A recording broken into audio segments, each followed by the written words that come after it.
Olá, senhores, tudo bem? Bem-vindos a mais uma aula de Direito Civil das Obrigações. E eis que hoje nós vamos praticamente encerrar o conteúdo relativo a Direito Civil das Obrigações para nos próximos encontros nós falarmos basicamente de um novo tópico que é a responsabilidade civil. Hoje nós vamos falar do inadimplemento. Hoje vamos falar do inadimplemento. Inadimplemento, como a própria expressão vem a colocar, é quando algo não é adimplido, ou seja, quando algo não é pago. Se lembram que a gente tinha comentado que adimplir e pagar são expressões sinônimas para a nossa disciplina? Então, quando se fala em não adimplir, se fala em não pagar. Nós vamos iniciar a aula falando, antes de mais nada, de um instituto que tinha ficado faltando, mas que eu fiz questão de deixar para este momento porque ele faz mais sentido quando estudado aqui, que é o tempo do pagamento, que está previsto no Código Civil nos artigos 331 a 333. Então, a gente vai estudar o tempo do pagamento nos termos do artigo 331 e a gente vai estudar também o que vem a ser o Instituto da Cobrança Antecipada. Cobrança antecipada, previsto no artigo 333 do Código Civil. A gente vai ver também quais são os efeitos gerais do inadimplemento. E aqui a gente vai fazer um pulo, a gente vai lá para o 389 e a gente vai estudar alguns conceitos, alguns componentes do inadimplemento. Em caso de inadimplemento, o que isso seja? A gente vai estudar, ainda que superficialmente, o conceito de perdas e danos, a gente vai estudar o conceito de juros, está bem? Juros, que aqui eu vou repetir os juros, tá? Juros que podem ser moratórios ou compensatórios. A gente vai estudar a atualização monetária, que consta também aqui, a atualização monetária, e só mencionar os honorários de advogado, honorários advocatícios. Vamos falar muito brevemente da imprevisão prevista no 393. Na sequência, a gente vai ver o que é a mora, está bem? A mora, e a gente vai ver as três grandes modalidades de termo inicial da mora, que pode ser a ex re, ex persona ou, entre aspas, do fato ou da data do fato. E aqui, só repetindo, constam as expressões perdas e danos, juros que podem ser moratórios ou compensatórios. A gente vai comparar juros com atualização, para só depois nós vermos o conceito de arras, que no Código Civil é também denominada de sinal, e por último a gente vai ver, na verdade conjuntamente, o conceito de cláusula penal, também. E aqui não estamos falando de cláusula no sentido de penalidade, mas sim no sentido de multas, também uma penalidade civil. Então, vamos lá. O que é importante nós sabermos acerca do tempo do pagamento? É importante nós sabermos os poucos dispositivos sobre a respectiva matéria. Vamos lê-los. 331. Salvo disposição legal em contrária, não tendo sido ajustada a época para o pagamento, pode o credor exigi-lo imediatamente. Está bem? Ou seja, interpretação ao contrário senso. Se você tem aqui, a regra geral, depois a interpretação contrário senso. Se nós temos uma obrigação entre nós dois e nós não dissemos quando que uma das partes tem que adimplir essa obrigação, quando que eu tenho que te entregar sacas de café ou materiais de construção, se não foi dito quando, presume-se que o dia é agora. Se não estabelecemos um prazo para esta obrigação ser cumprida, presume-se que a obrigação deve ser cumprida agora, ou seja, imediatamente. Se eu digo, te vendo 10 quilos de café, e você diz, aceito, paga, enfim, quando que eu devo entregar esses 10 quilos de café? Regra geral, agora. Mas nós pactuamos que teria um frete em prazo de 10 dias. Ótimo, ótimo. Isso quer dizer que nós pactuamos um prazo que não é o imediato, ou seja, nós pactuamos algo contrário à presunção da lei. Outra questão, bem importante. Nós temos os termos do 332, que as obrigações condicionais cumprem-se na data do implemento ou da condição, cabendo o credor a prova de que deste teve ciência o devedor. Ou seja, eu prometo então te entregar o filhote do meu animal que está para nascer. Assim que nascer, eu entrego. Então, nós não temos uma data específica, é quando acontecer este evento, há que se entregar o respectivo animal.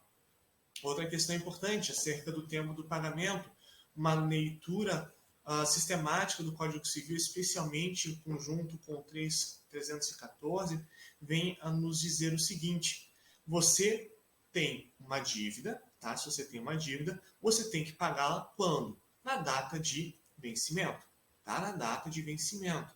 Se você tem uma dívida de R$100 e R$100 tem que ser pagos, digamos assim, até o dia 30, então você tem que pagar até o dia 30.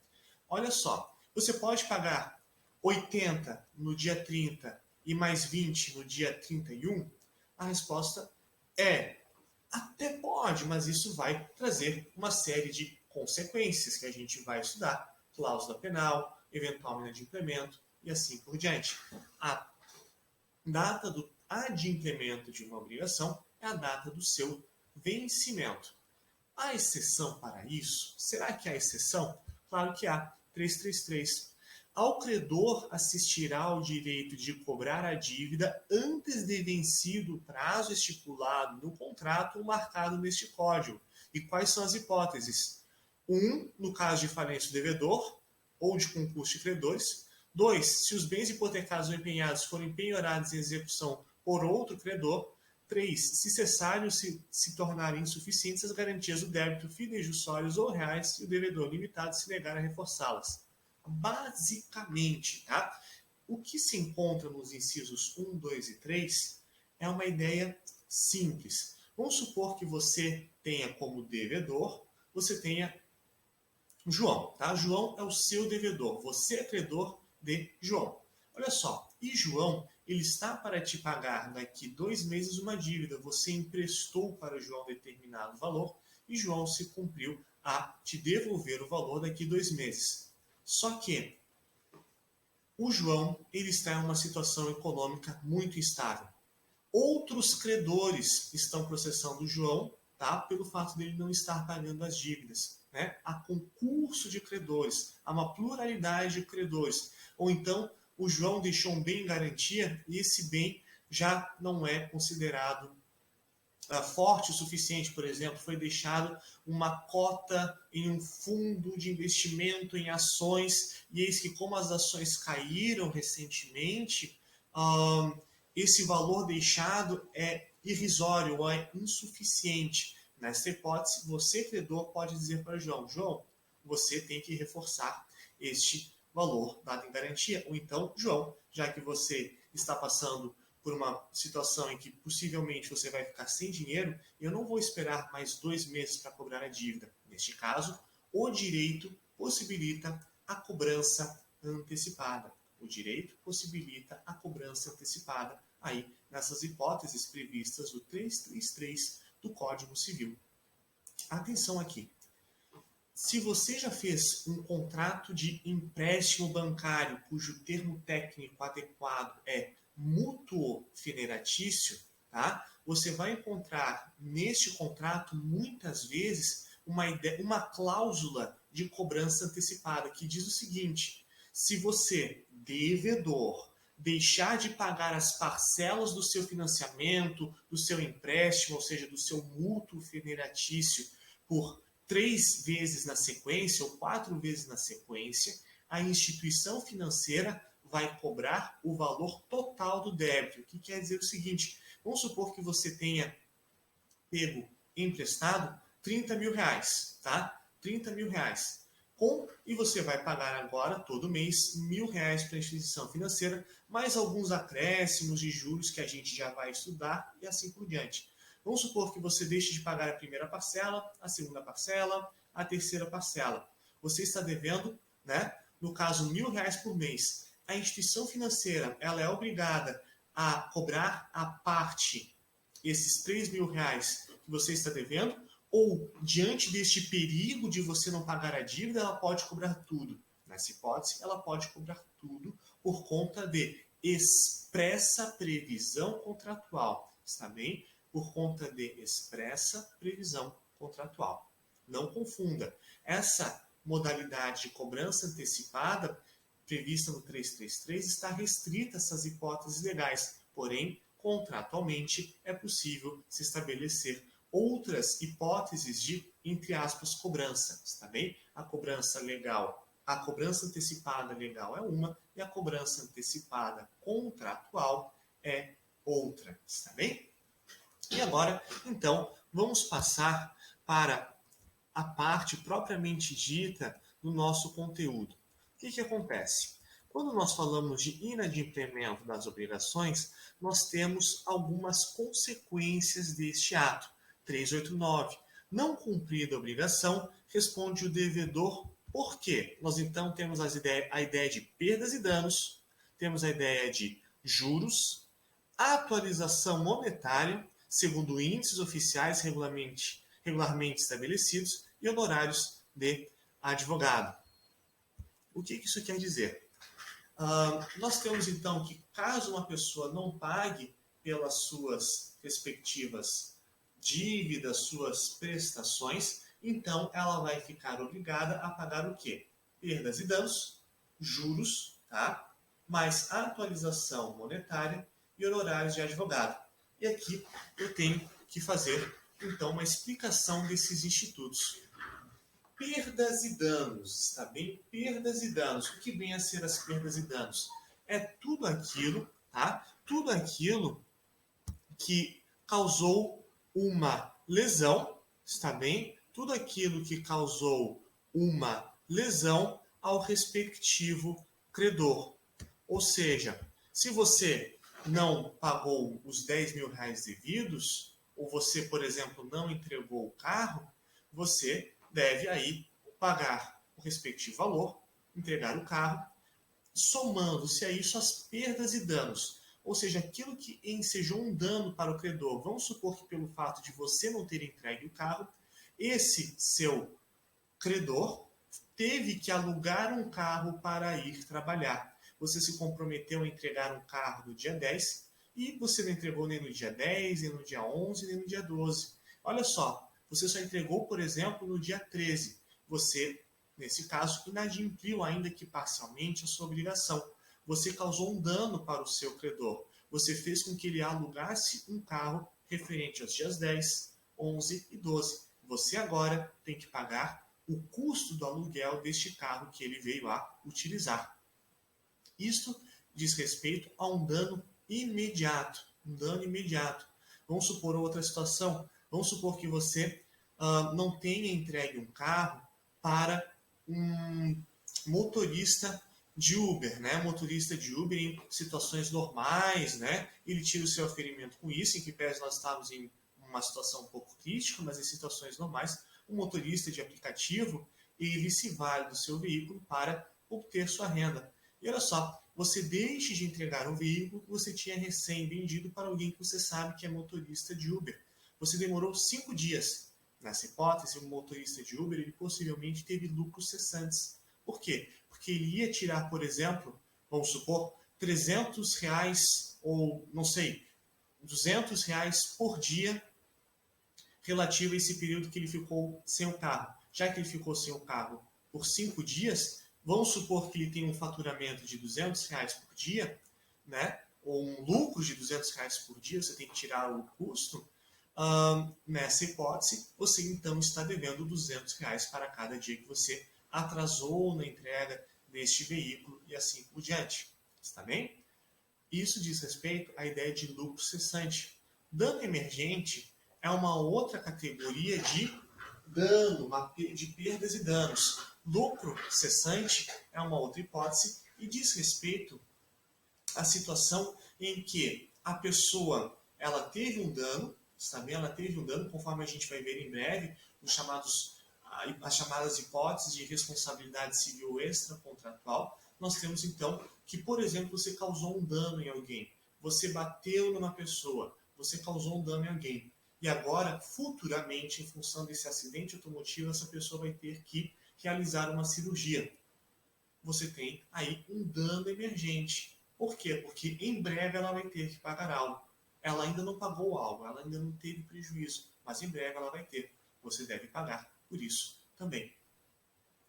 Aqui vamos passar agora a ideia de... Aí só antes de fechar, as perdas e danos podem ser tanto materiais como tanto patrimoniais, perdão, tanto patrimoniais como extrapatrimoniais. Está bem? Nós vamos ver em breve a questão dos danos morais. Uma coisa é você causar um prejuízo de caráter patrimonial, é você fazer com que a pessoa tenha que gastar com medicamentos, fazer com que a pessoa tenha perdido dinheiro e assim por diante. Isso é o dano eminentemente patrimonial. É você, por exemplo, riscar o carro de alguém, isso é um dano patrimonial. É algo que afeta o patrimônio, especialmente a esfera econômica desta pessoa. Eis que há também a esfera extrapatrimonial. E surge aí a importante figura dos danos morais. São as hipóteses em que a pessoa venha a ser afetada em seu íntimo, em seu aspecto psicológico, e não só isso. Quando valores necessários, quando valores imprescindíveis à sociedade civil como um todo venham a ser afetados, você também tem, de acordo com a doutrina e a jurisprudência mais recentes, uma hipótese de dano moral. Está bem? Dano moral. Visto isto, visto que as perdas e danos podem ter um caráter tanto patrimonial como extrapatrimonial, cabe agora nós estudarmos mais uma consequência do inadimplemento, que são os juros e a atualização monetária. Os juros e a atualização, tá? A atualização monetária. E aqui eu preciso fazer uma grande distinção para os senhores. Os juros dos quais o Código Civil fala são os juros legais, basicamente. São os juros decorrentes de uma demora. São os juros pelo fato da pessoa não ter pago, não ter adimplido a sua dívida em dia.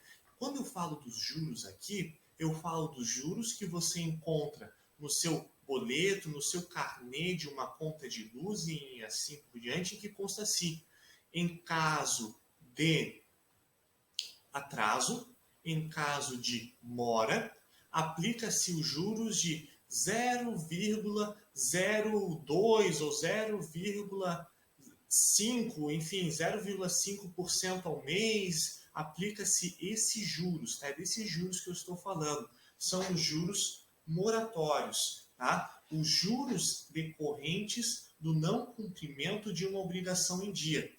Não confunda com juros compensatórios, também denominados remuneratórios. Está bem? Juros compensatórios ou remuneratórios, que são os juros decorrentes da atividade financeira de uma das partes, tá? Atividade financeira de uma das partes. É quando você, por exemplo, vai ver a possibilidade de financiar um veículo para adquiri-lo, financiar o seu apartamento, enfim, e você vê o seguinte, olha só, juros de 1,65% ao mês. Qual que é a natureza desses juros que você vê no anúncio? Qual que é a natureza desses juros? Ah, essa instituição financeira faz juros de 1,5% ao mês. Essa outra instituição aqui faz juros de 3% ao mês. A natureza desses juros que são encontrados aí nas publicidades, né, são de natureza compensatória ou remuneratória. Você está pagando juros para ter acesso ao capital antecipadamente, está bem? E aqui já surge uma distinção muito importante.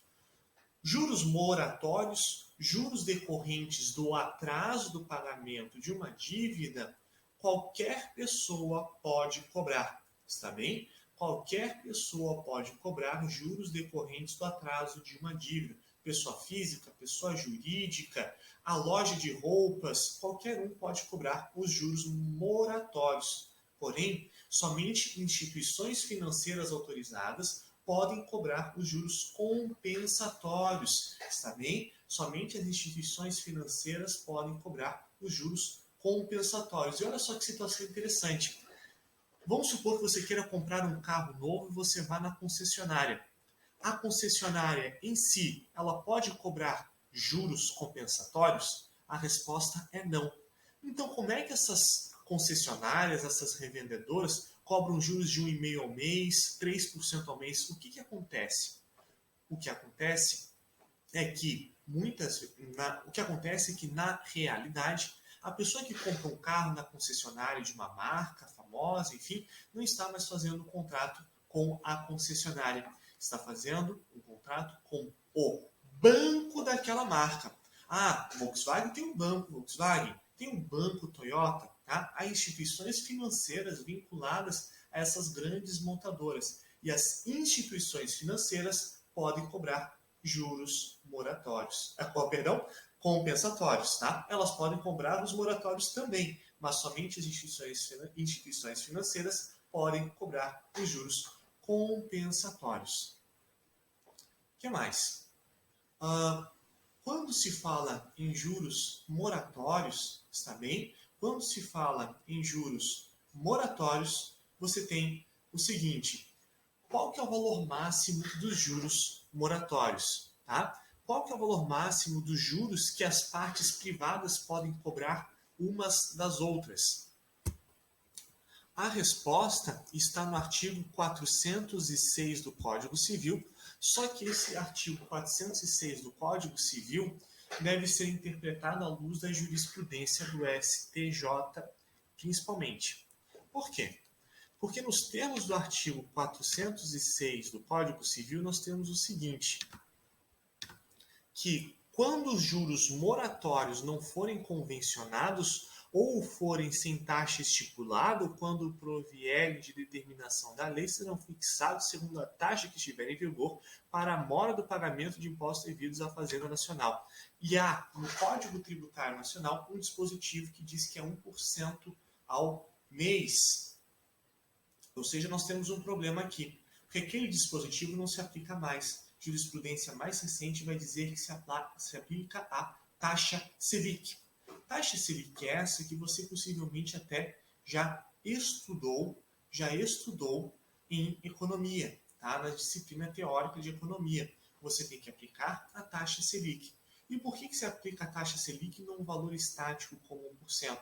É para que o governo consiga controlar a economia, fazer com que as pessoas procurem mais ou menos crédito, gastem mais ou menos. Isso é um importante instrumento de controle econômico.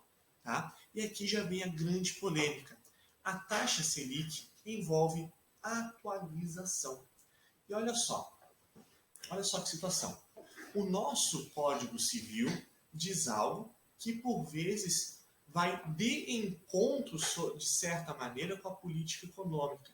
Por quê? Porque o Código Civil vai dizer juros moratórios mais a atualização. Está bem? O Código Civil vai dizer juros é uma categoria. A atualização monetária é outra categoria. O nosso Código Civil ele é expresso no sentido que se pode cobrar ambos. E qual que é a diferença dos juros moratórios para a atualização? Juros moratórios deveria ser aqueles juros decorrentes única e exclusivamente do quê? Do atraso, né? Da mora. A mora quer dizer isso, demora, o atraso. E eis que a atualização diz respeito àquelas possibilidades, aqueles indexadores, índices de correção que fazem com que se vislumbre qual que é a potencial de pagamento, potencial de compra, potencial aquisitivo da moeda nacional num decurso de prazo. Quando se fala de atualização, se fala de IPCA, INPC, IMA e assim por diante. tá? IPCA, INPC, IMA, se fala aqui dos índices oficiais de atualização. Olha só, se você deixa R$ 100 escondidos na sua carteira e você nunca usa essa nota de 100, eu pergunto, se você deixou essa nota de 100 escondida há 10 anos atrás, pense em algo que você conseguia comprar 10 anos atrás com uma nota de 100. E agora eu pergunto, o que você consegue comprar hoje com a nota de 100? É a mesma coisa? Não, porque nós tivemos inflação. E então, os diferentes institutos de pesquisa elaboram esses índices oficiais IPCA, INPC, IMA, IMA+, IMA-A, IMA-B e assim por diante, para dizer quanto que, em média, que o consumidor precisa gastar, né, para prover o seu sustento, pagar os aluguéis, esse tipo de coisa. A atualização diz respeito a isso, saber quanto que um determinado valor econômico, tinha de potencial aquisitivo antes e quanto esse respectivo potencial aquisitivo foi comprometido. Antes R$ 100 valia algo em 2000. Esses mesmos R$ 100, por assim dizer, corresponderiam a R$ 180 hoje, não sei, estou chutando. Isso diz respeito à atualização. Código Civil, é claro, cabe juros mais atualização. Só que a STJ, a partir do entendimento que se teve das políticas econômicas, vem aplicando a Selic. Olha só, Selic, taxa Selic. E qual que é o problema da taxa Selic? É que a taxa Selic, ela engloba tanto juros como a atualização monetária. Taxa Selic engloba tanto juros como a atualização monetária. Ou seja, temos aí um pequeno problema, porque em algumas situações a jurisprudência diz que não se aplica a taxa Selic, se aplica um índice de atualização monetária mais juros. Se aplica, por exemplo, 0,5% de juros mais um índice de atualização monetária. E com isso surge uma série de discussões na doutrina. Por exemplo, é muito comum que as concessionárias de prestação de serviços de coleta de lixo, resíduos, né, vêm a dizer nos seus termos, os próprios municípios estabelecem isso em leis municipais ou por vezes em decretos ou regulamentos ou nos próprios termos das concessões, que vai ter um juros, que é de 0,5%, mais uma atualização monetária com base no IPCA. Tá? Com base no IPCA. Qual que é o problema disso? Que juros de 0,5% mais atualização com base no IPCA dá um valor que é muito, mas muito superior à Selic, muito superior à Selic. E isso compromete, por vezes, a possibilidade de gestão da política econômica. Tá? O governo nacional, digamos assim, não gosta disso. O governo nacional quer ter a Selic como um grande mecanismo de controle dos juros praticados no mercado. Ao passo que, por vezes, isso tem sido excepcionado. Até em caso recente, a STF disse que para fins de atualização monetária, tá, atualização financeira de prestações devidas a servidores públicos, não se aplicaria Selic, se aplicaria IPCA. E você vai ver IPCA, por vezes, dá mais, muito mais do que a Selic, né? Especialmente quando somado aí com os juros. Tá? É uma grande polêmica que surge aqui. Até que ponto que o direito pode excepcionar ou não a aplicação da taxa Selic? Regra geral, reforço, se aplica a taxa Selic. Está bem? Regra geral. Porém, há uma série de pequenas exceções que se vislumbra, especialmente no direito administrativo, no direito empresarial igualmente, e assim por diante. Visto isto, quero passar então a mais um conteúdo muito importante, que diz respeito à teoria da imprevisão. Teoria da imprevisão. O que fala a teoria da imprevisão e por que ela é importante? Vamos voltar agora e vamos até o artigo 393. 393. O devedor não responde pelos prejuízos resultantes de caso fortuito ou força maior, se expressamente não se houver por eles responsabilizado. Temos aqui, então, uma possibilidade de imprevisão.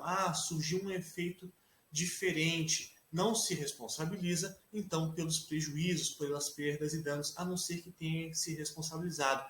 Vamos supor o seguinte, você comprou uma viagem, tá? Você comprou uma viagem internacional, tá? No site da companhia aérea. E olha só, a companhia aérea, no momento em que estava vendendo o respectivo ticket, tá? O respectivo ticket, ela disse o seguinte para você: você quer comprar um seguro?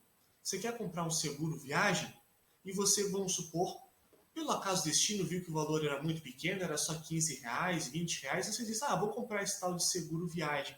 E olha só, vamos supor que nesse seguro viagem, então, em caso de imprevistos, a companhia aérea, uma terceira parte se compromete a te devolver o valor, tá? o respectivo valor.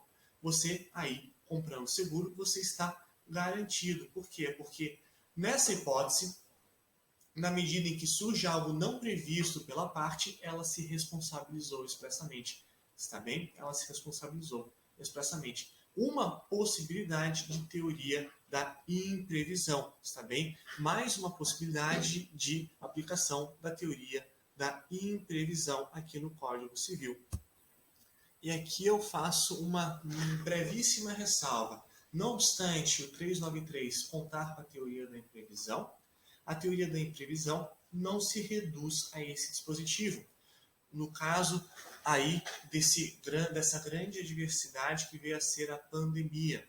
Adveio algo aí com esta pandemia, surgiu aí a impossibilidade de várias obrigações serem cumpridas, especialmente com relação ao aluguel de espaços, realização de festas e assim por diante. Eu pergunto, se você tinha contratado um buffet para uma festa e agora surge essa pandemia, você é obrigado a continuar pagando esse buffet e receber esse buffet na sua casa? A resposta é negativa, está bem? Porque isso por quê? Porque adveio algo extraordinário e adimplir essa obrigação seria muito oneroso para você. O que você vai fazer com um grande buffet na sua casa se você não pode servir a convidados e assim por diante? Isso seria muito oneroso, portanto, aplica-se a teoria da imprevisão, não só nessa hipótese do 393, mas para o próprio conceito de adimplemento das obrigações. Vamos agora estudar quando e como se opera a mora. Antes de vermos a mora, eu só queria passar rapidamente por mais um dispositivo. Artigo 391 do Código Civil. Pelo inadimplemento das obrigações, respondem todos os bens do devedor. Repetindo, pelo inadimplemento das obrigações, respondem todos os bens do devedor. Vamos supor que o devedor se obrigou a entregar um carro para você. Você pagou R$ 15.000 por este carro. E este carro acabou quebrando, deu perda total, e esse devedor, ou seja, o seu vendedor, ele tinha recém torrado os R$ 15.000 numa festa. E agora? Ele está devendo R$ 15.000. Todo o patrimônio dele responde pela dívida. Tá? Ou seja, se ele tinha um outro carro, esse carro pode ser penhorado. Ele tinha valores em conta corrente, pode ser penhorado, pode-se operar uma constrição do patrimônio do respectivo devedor. Está bem? O valor da dívida não fica distrito ao bem. Regra geral, todo o patrimônio responde.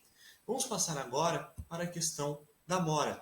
Mora que está prevista no 394 e seguintes do Código Civil. 394. Considera-se mora o devedor que não efetuar o pagamento e o credor que não quiser recebê-lo em tempo, ou seja, é o credor que não quer se disponibilizar a receber o pagamento e também o devedor que não quiser ou não puder pagar, está bem? E olha só, 395, responde o devedor pelos prejuízos que sua mora der causa, mais juros, atualização dos valores monetários, segundo índices oficiais regulamentadamente estabelecidos e honorários de advogado. Só reforçando aí a questão que a gente acabou de ver dos juros e assim por diante, está bem? Nos termos, então, aqui do nosso 395, nós temos o reforço da ideia do 389. que mais que é importante nesse sentido? Nós temos que estudar agora como se opera o marco inicial, repito, como se opera o marco inicial da mora. A partir de que momento que você tem a mora, está bem? E aqui nós temos três grandes situações, tá? Três grandes situações. Vamos estudar primeiro o 397. O inadimplemento da obrigação positiva e líquida no seu termo constitui de pleno direito em mora o devedor, tá? Que quer dizer o seguinte: vamos supor que você tem um contrato. Esse contrato já diz, em caso de não pagamento no dia 30, você vai receber, vai incidir mora, você vai pagar depois do dia 30 com juros moratórios. Nesta hipótese, nós temos a denominada mora ex re.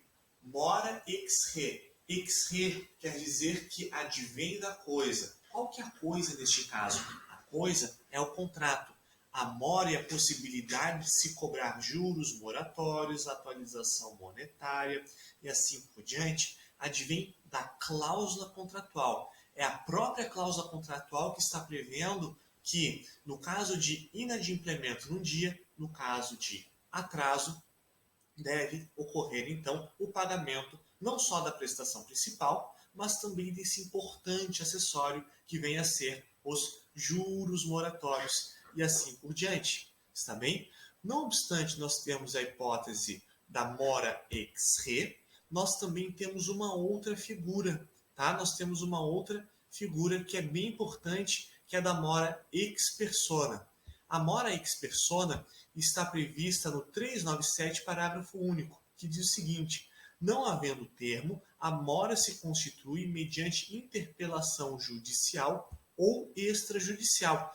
Olha só, vamos supor que nesse contrato vocês tenham se esquecido de dizer que tinha juros, esqueceram de dizer a data, por exemplo, de adimplemento. Ou então vamos supor que tenha sido aí um contrato verbal para adimplemento imediato e a outra parte não está pagando o que ela tem que pagar. Não há um contrato, um objeto que possa ensejar esses juros moratórios serem cobrados de plano. Nessa hipótese, você tem que realizar a interpelação.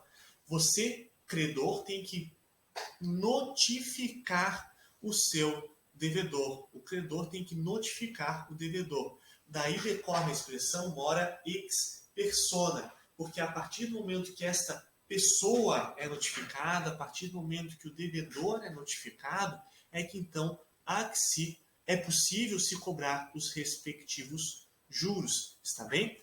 Uma questãozinha importante. Não obstante a mora ex persona se verificar nessas hipóteses em que não há a previsão de juros moratórios no contrato, é possível, então, você ter essa mora ex persona nas hipóteses de obrigações ilíquidas ou sem termo, ou seja, você não tem aí um marco bem estabelecido, está bem? Porém, o termo inicial dos juros de mora, tá? O termo inicial dos juros em si vão se dar somente com a citação inicial, tá? Só quando a pessoa for citada judicialmente que ela começa a pagar os juros. Antes, ela incorre em mora, portanto, ela é responsável pelas perdas e danos. Porém, ela só vai pagar os juros em si, está bem? A partir da citação judicial. Outra situação diz respeito às obrigações condicionais. É quando, então, o meu animal finalmente, o meu animal finalmente dá cria. Advém, então, o adimplemento de uma obrigação. Você tem que interpelar a pessoa que é a dona do animal e, caso ela não cumpra com essa obrigação, mais uma vez, somente com a citação inicial é que ela paga os juros. Os juros moratórios são pagos somente com a citação inicial. Outra questão importante, e aqui a última modalidade, responsabilidade civil extracontratual, tá? Responsabilidade civil extracontratual. é a hipótese em que há mora desde a época do fato. Você bateu no carro de alguém no dia 10. Você está em mora desde o dia 10. Os juros de mora vão ser contados desde o dia 10, está bem? Desde o dia 10, que é a data do fato. Portanto, aqui, a mora ex re e a mora ex persona se aplicam às modalidades de mora contratual, esfera contratual principalmente. Quando se fala de situações de danos extracontratuais, está bem que a gente vai ver melhor em breve, se fala em um conceito de mora que tem o termo inicial desde a data do fato. Você causou prejuízo a alguém hoje com um ato ilícito civil, você bateu no carro dessa pessoa hoje, a partir de hoje já começa a contar, né? Já pode ser cobrado desde hoje os juros moratórios. Visto isto, então nós vamos passar aí para os nossos últimos institutos do direito civil das obrigações. Vamos ver então a questão dos juros, da cláusula penal e das arras ou sinal. Quando se fala de cláusula penal, está bem? Quando se fala de cláusula penal, se fala de uma multa, basicamente. É a penalidade pelo descumprimento da obrigação. E a cláusula penal, desde já, a cláusula penal pode ser combinada com juros moratórios. Vamos supor o seguinte: você se obriga a pagar uma conta no dia 10. Está bem no dia 10. Se você não pagar a multa no dia 10, você deve pagar se você não paga a sua dívida no dia 10, a sua dívida no dia 10 incorre-se em multa. Uma multa muitas vezes de 15%, 10%. E olha só, e não obstante essa multa, você paga juros moratórios. Olha só, você tinha que pagar R$100 no dia 10. Quer pagar no dia 11, você vai pagar R$100? Não. Você vai pagar mais 15% de multa, ou seja, 115%, e os juros moratórios relativos a este um dia de atraso. Está bem? Basicamente, isso que vem a ser a cláusula penal disciplinada nos artigos 408 e seguintes do Código Penal. Vamos ler o 408. Incorre de pleno direito devedor na cláusula penal desde que culposamente deixe de cumprir a obrigação ou se constitua em mora. Olha só, você deixou de pagar determinada quantia em determinada data. Eu pergunto o seguinte: você precisa que o seu credor faça uma notificação para que você venha a ser obrigado a pagar essa cláusula penal, a multa do contrato? Não. Basta você não ter pago a sua obrigação em dia, você já tem que pagar a respectiva multa. Vamos passar agora a leitura de mais alguns dispositivos importantes acerca da cláusula penal. Qual que é o valor da multa? Qual que é o valor máximo de uma multa? Tá? Isso é algo bem importante. Bem importante. E aqui nós temos que fazer uma distinção entre a cláusula penal moratória e a compensatória. Está bem? Cláusula penal moratória e a compensatória. O que é a cláusula penal moratória? É a cláusula penal que se aplica a um contrato e ainda se procura o adimplemento dele. Se procura o adimplemento desse contrato. Tá? Cláusula penal moratória é quando a obrigação ainda é do interesse das partes. Você atrasou no pagamento da sua conta de luz. Está bem? Nisso você tem que pagar 10%, 15% de multa. Eu pergunto, será que a companhia elétrica ainda quer receber o pagamento? Claro que sim. Nessas hipóteses em que o pagamento é do interesse de uma das partes, nessa hipótese, então, você tem a cláusula penal moratória. Diferente ocorre com a cláusula penal compensatória, que é o seguinte: vamos supor que você tenha contratado com alguém a compra de um produto qualquer, tá? Você contratou com alguém, sei lá, produtos personalizados para a sua empresa, algo nesse sentido. E eis que você contratou determinados produtos personalizados para uma festa de fim de ano. uma festa de fim de ano. E olha só o que acontece. A empresa que se responsabilizou, que se obrigou contratualmente a entregar estes produtos, não entregou nada na festa de final de ano, e daí chega janeiro do ano subsequente seguinte. Olha só, está aqui os produtos. Você ainda quer esses produtos e assim por diante?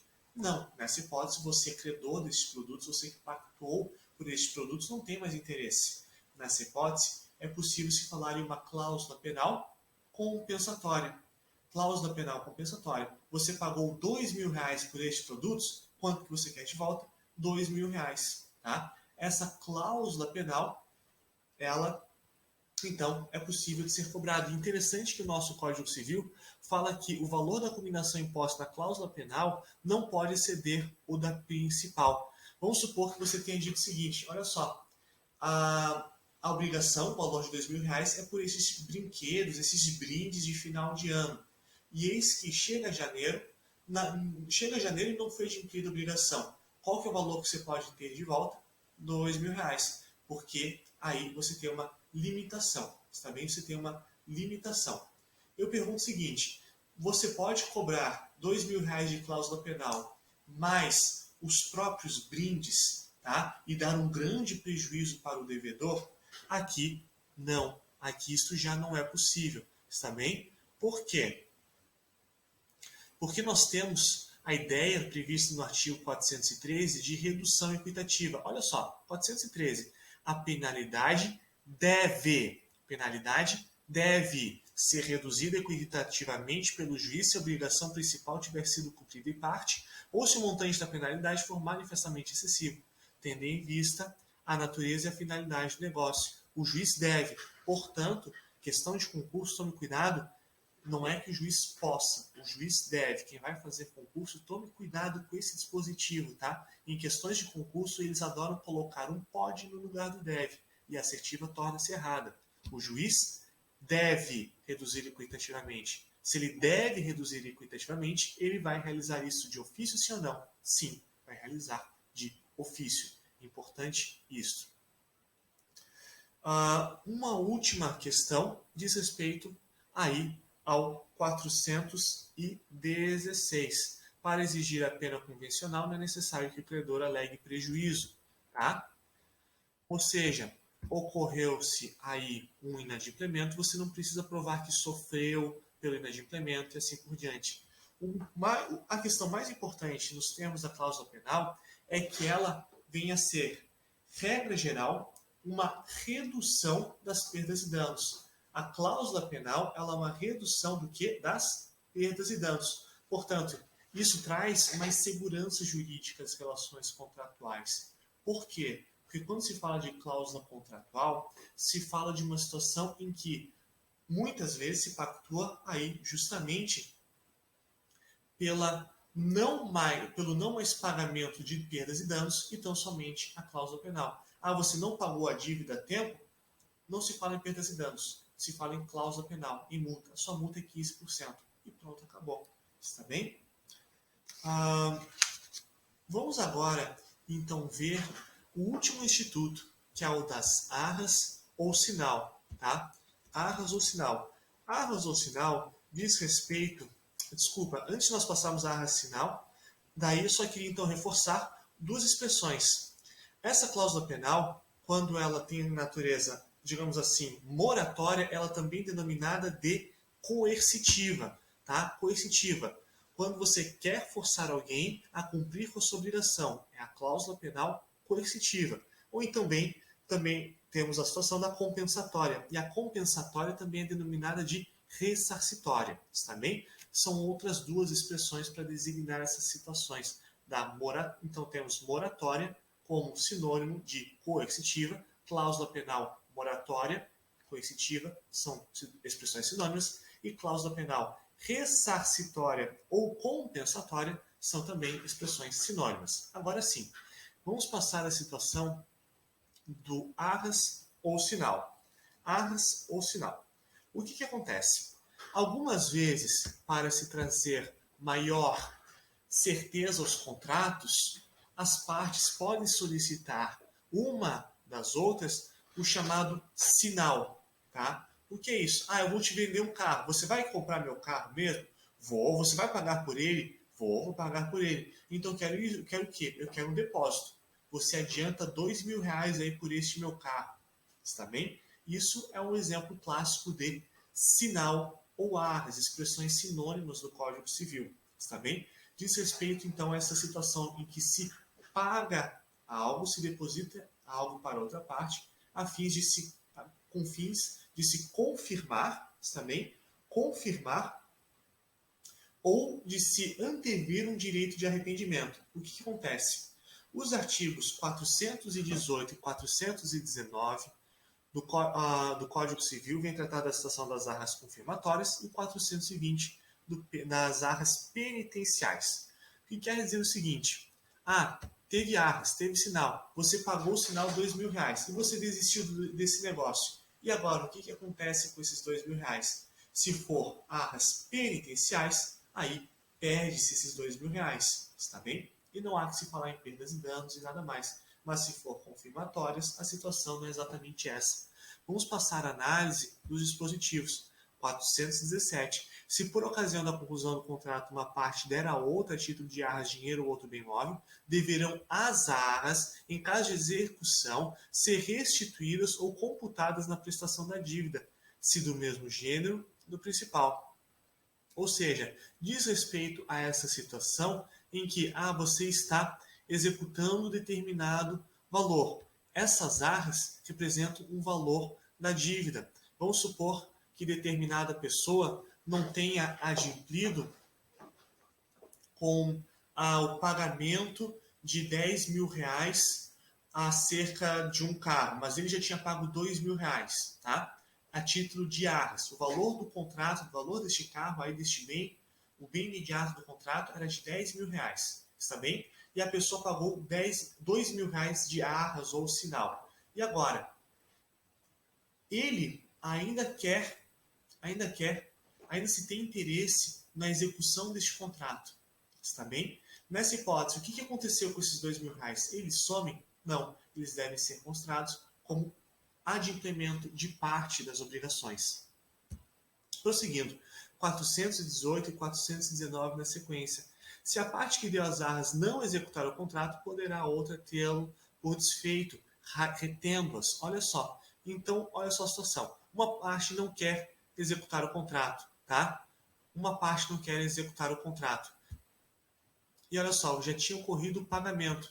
Nessa hipótese, você pode ter um negócio como desfeito retendo, tá? Se a execução for de quem recebeu as arras, poderá quem as deu haver o contrato por desfeito. Ou seja, você recebeu as arras, você recebeu o sinal. E a outra parte já não quer mais saber das obrigações, desfeito o contrato, está bem? Desfeito o contrato. E é possível se exigir a devolução mais equivalente com a atualização monetária. O que acontece?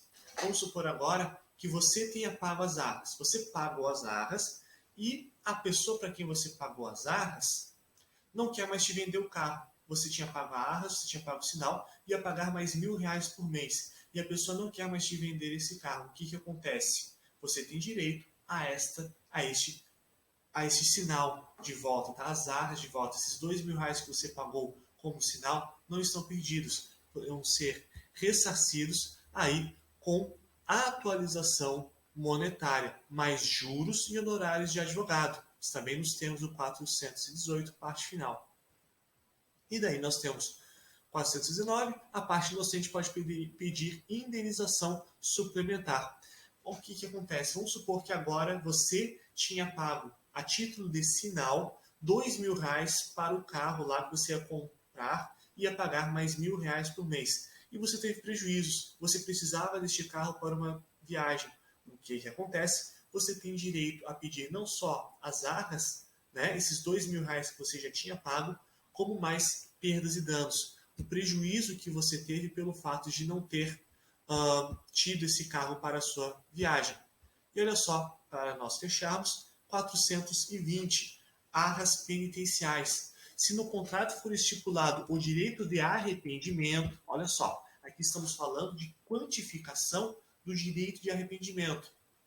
você não sabe se quer mesmo continuar aí com a sua obrigação. Você está pensando se vai comprar, mas está em dúvida, é um bom negócio, mas também não está com certeza absoluta se quer comprar esse carro. E o vendedor diz o seguinte, olha, vamos fazer o seguinte, reservo para ti esse carro por R$ 500, dá um sinal de R$ 500 e você paga os R$ 500 lá pelo respectivo carro. O que acontece aqui? Aqui você não necessariamente você se prontificou a querer o respectivo carro, mas você não necessariamente vai ter que pagar outras multas, perdas e danos. Por quê? Porque se no contrato for estipulado o direito de arrependimento para qualquer das partes, as arras ou sinal terão função unicamente indenizatória. Neste caso, quem as deu perdê-las-á em benefício da outra parte, e quem as recebeu devolvê-las-á mais o equivalente. Em ambos os casos, não haverá direito à indenização suplementar. Olha só, quem as deu, perdê-las-á. Você deu R$ 500 para comprar o carro, para dizer, eu quero este carro. Mas daí você mudou de ideia, não quero mais comprar este carro. Você perdeu esses R$ 500, está bem? Você perdeu esses R$ 500. Pode o vendedor te exigir perdas e danos? Não, está bem? E a parte final, e quem a recebeu, devolvê-las-á mais o equivalente, tá? No caso de, vamos supor o seguinte, agora o vendedor se arrependeu. O vendedor não quer mais te vender o carro. Ele recebeu R$ 500. Neste caso, esse vendedor tem que devolver aí os R$ 500. Está bem? Mais os R$ 500 devolvê-la, no caso, né? E quem as recebeu, devolvê-las a mais o equivalente, ou seja, você tem os R$ 500 sendo devolvidas, mais R$ 500 de cláusula. O vendedor não quer te vender o carro, então ele vai te devolver R$ 500, mais aí a ideia da multa estabelecida a título de R$ 500. E, em ambos os casos, não haverá direito à indenização suplementar. Há uma parte perder uma viagem, assim por direito. Não há direito a nenhum tipo de indenização suplementar. Vamos então fechar o conteúdo, vamos fazer a nossa revisão. Vimos então o conceito de inadimplemento e vimos, antes de mais nada, o conceito de tempo de pagamento, que nos termos do Código Civil há de ser entendido o prazo lá do vencimento da dívida. É o dia 30, é o dia 25 e assim por diante. Há alguma exceção em que a dívida pode ser cobrada antes? Sim, cobrança antecipada, prevista no 333 do Código Civil. Não obstante isso, é possível também a cobrança antecipada da dívida quando pactuado expressamente entre as partes. Exemplo clássico, os contratos de mútuo federatício, em que uma parte está atrasando todas as parcelas. Uma parte atrasou uma parcela, não está pagando, sei lá, a 11ª, nem 12ª, nem 13ª. Nessas hipóteses, se vê uma cláusula contratual, muitas vezes, que prevê que a instituição financeira pode cobrar antecipadamente todo o montante, toda a dívida, está bem? Não se confunde essa situação de pactuação com o que está previsto em lei no 333. Em que acarreta o inadimplemento? Temos a ideia, então, do 389 de perdas e danos, mais juros, atualização monetária e honorário de advogado. Não obstante, aplica-se ao inadimplemento também a teoria da imprevisão no 393. A mora diz respeito à situação em que uma parte está demorando, né? Está demorando para cumprir com a sua obrigação. E ela pode ser verificada a partir de três termos iniciais, três marcos iniciais distintos, quais sejam ex re, quando o contrato já prevê uma data específica, ou seja, há um vencimento específico, ex persona, quando você não tem um contrato expresso, ou quando você precisa que uma condição ocorra, como, por exemplo, um animal nascer, em que há necessidade de interpelação, ou seja, a pessoa devedora deve ser notificada, ou judicialmente ou extrajudicialmente. E é possível se falar também de mora da data do fato, nas hipóteses de responsabilidade civil extracontratual. Quem causa um dano a alguém é responsável pelo pagamento de perdas e danos mais juros moratórios desde a data do fato. Perdas e danos que, por sua vez, podem ter natureza patrimonial ou extrapatrimonial. Como patrimonial, não podemos nos esquecer dos lucros cessantes e também não podemos esquecer dos danos emergentes, a cirurgia que ainda vai ter que ser feita, o lucro que que não se obteve pelo fato de não ter tido aí o veículo para trabalhar. Não podemos também esquecer a distinção entre juros moratórios e compensatórios. Os moratórios são os decorrentes de atraso do adimplemento de uma dívida e são fixados com um limite legal, que é um limite Selic, está bem? Diferente dos compensatórios, em que há a possibilidade de se ter um lucro, está bem? Um lucro pelo aporte de capital. Ou seja, se é uma instituição financeira, você pode ter um lucro pelo fato de ter antecipado o capital. Aí você não tem a restrição legal dos juros moratórios. Isso não quer dizer que não exista restrição. Está bem? Não quer dizer que não exista restrição. Deve ser conferida a circunstância concreta e não pode se. E a jurisprudência, diga-se passagem, diz que não se pode se exceder injustificadamente da média de mercado. Uma mera observação deste ponto. Polêmica. Juros moratórios e atualização. O Código Civil fala que é possível se cobrar perdas e danos, mais juros e atualização monetária. Porém, quando se tem a taxa Selic envolve os juros e a atualização monetária. Tá? Taxa Selic envolve tanto juros como a atualização monetária num único índice. E por fim, nós vimos a razão sinal e cláusula penal. Cláusula penal que pode ser ressarcitória ou coercitiva e também as arras ou sinal, que podem ser classificadas em confirmatórias previstas no 418 e 419 do Código Civil, ou então penitenciais, em que há um direito de arrependimento previsto no artigo 420 do Código Civil. Por hoje é isso e até a próxima aula.